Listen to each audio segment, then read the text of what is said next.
In school, the way of conveying ideas is through words. A teacher walks up to the board, writes words, says words. Students receive books with words and are expected to respond to questions with words.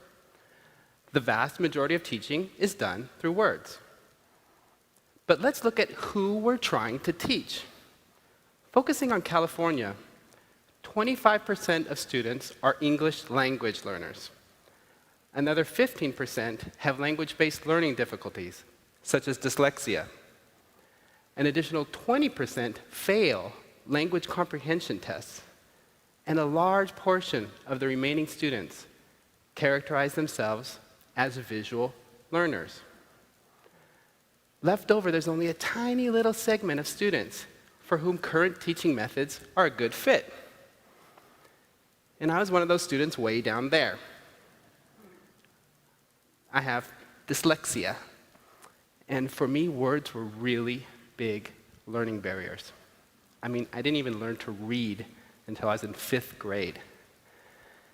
Years later, I read a biography of Albert Einstein, and I discovered that he was dyslexic too. And one quote from him really struck me. He said, "The words or the language as they are written or spoken don't play any role in my mechanism of thought." Wow.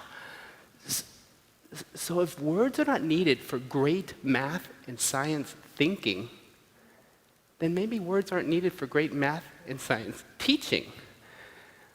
And so when I started investigating how we might be able to teach without words, I was shocked at how language-heavy even preschool materials are. I mean, look at this worksheet I ran across.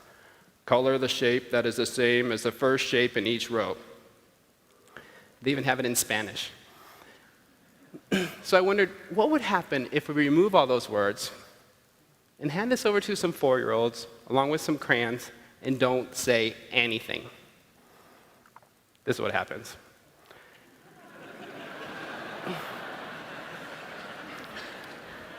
We didn't tell them what to do, and so they did whatever they wanted.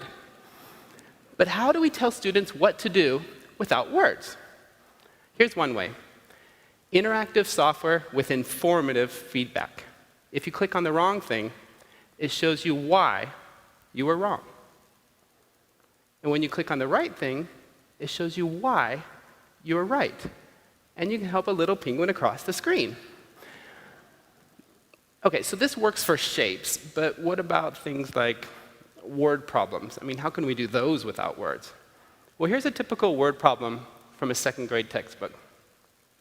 Ostriches have 2 legs. How many legs does a group of 3 ostriches have altogether? We can translate this into a completely word-free problem. Again, if you don't know what to do and you get it wrong, say you pick 8 legs, it shows you why that's wrong. We picked too many.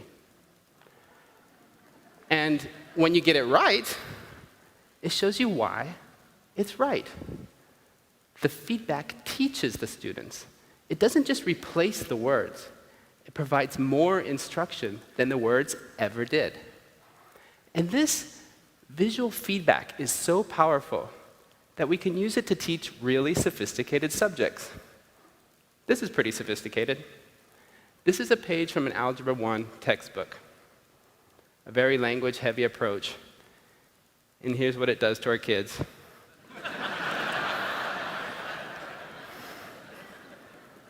Over 70% of students fail to learn this stuff. Now here's a visual game teaching that very same content. Here students are learning to factor and solve quadratic equations, all done visually with informative feedback.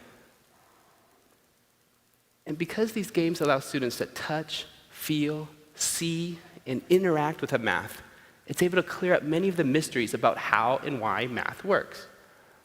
For instance, when only done through words, students often find it mysterious why multiplying 2 negative numbers produces a positive number. But when done visually, like in this block stretching game, students can see how multiplying by a negative number not only stretches, but also flips the block in the opposite direction.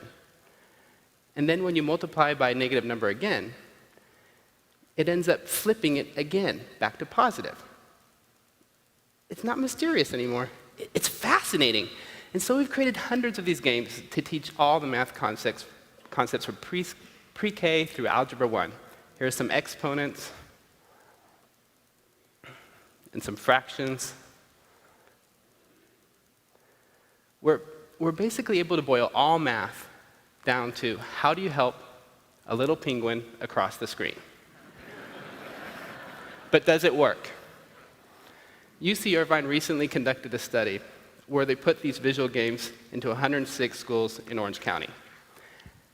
And after 1 year, we're able to triple the rate of growth in math proficiency. And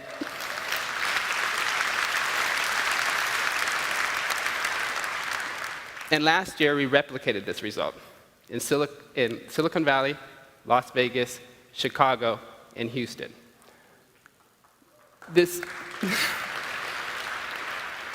simple innovation of removing the language barriers is able to elevate math proficiency everywhere we put it.